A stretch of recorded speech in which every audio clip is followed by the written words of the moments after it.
Praise the Lord.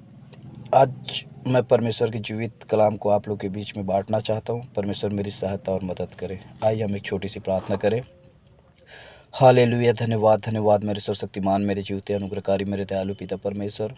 मैं प्रभु यीशु नासरी के नाम से प्यारे पिता, मैं आपके पाक चरणों के निकट आता हूँ। प्यारे पिता, मैं आपको धन्यवाद धन्यवाद करता हूँ। प्यारे पिता, क्या आपने प्यारे पिता परमेश्वर ये सुंदर से मन को आपने मेरे जीवन पर दिए। प्यारे पिता परमेश्वर खुदा की मैं आपके जीवित कलाम को प्यारे पिता, जब मैं प्यारे पिता परमेश्वर ऑनलाइन मेरे प्यारे खुदा बाप पिता परमेश्वर मैं लोगों के बीच में जब बांट रहा हूँ मेरे प्यारे खुदा, जितने भी ऑनलाइन देखते हैं मेरे खुदा, हर एक को जीवन पर आप आशीष को दे मेरे प्यारे पिता परमेश्वर खुदा। मुझे भी बल और सामर्थ दे मेरे प्यारे पिता, कि मैं आपके जीवित कलाम को मैं बांटने पाऊँ पिता।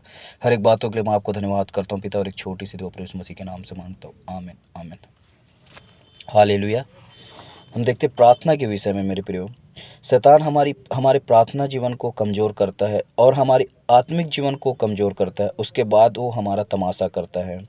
हम उदाहरण के देखते हैं मेरे प्रियो सिमसोन के बारे में। सिमसोन न्याय 13 अध्याय से हम 16 अध्याय तक हम देखते हैं कि सिमसोन के बारे में बहुत सारी बातों जो जो बाइबल में हमें बताया गया। सिमसोन के बारे में हम सिमसोन के बाल में परमेश्वर ने ताकत दिया, और सिमसोन जन्म से ही परमेश्वर का नाजिर था, और वो- और पर और वो नाज़िर था और परमेश्वर की हर एक इच्छा के अनुसार वो काम करता था।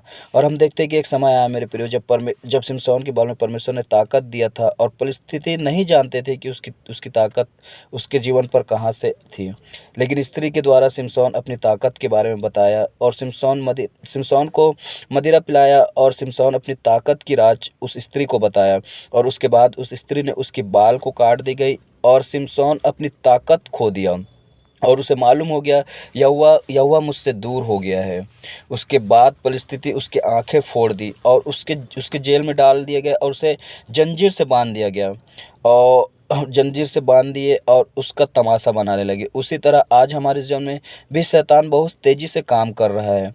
हमारी प्रार्थना जीवन को कमज़ोर करती है। हमारे जीवन पहले के समान बाइबल पढ़ने में, प्रार्थना करने में मन नहीं लगता, और हमारी आत्मिक जीवन को कमज़ोर हो जाती है। लेकिन हम देखते हैं सिमसोन ने कहा यहोवा मेरी सुधि ले, और परमेश्वर ने उसकी सुधि ली, और परमेश्वर ने उसे सामर्थ दिया, और परमेश्वर उसके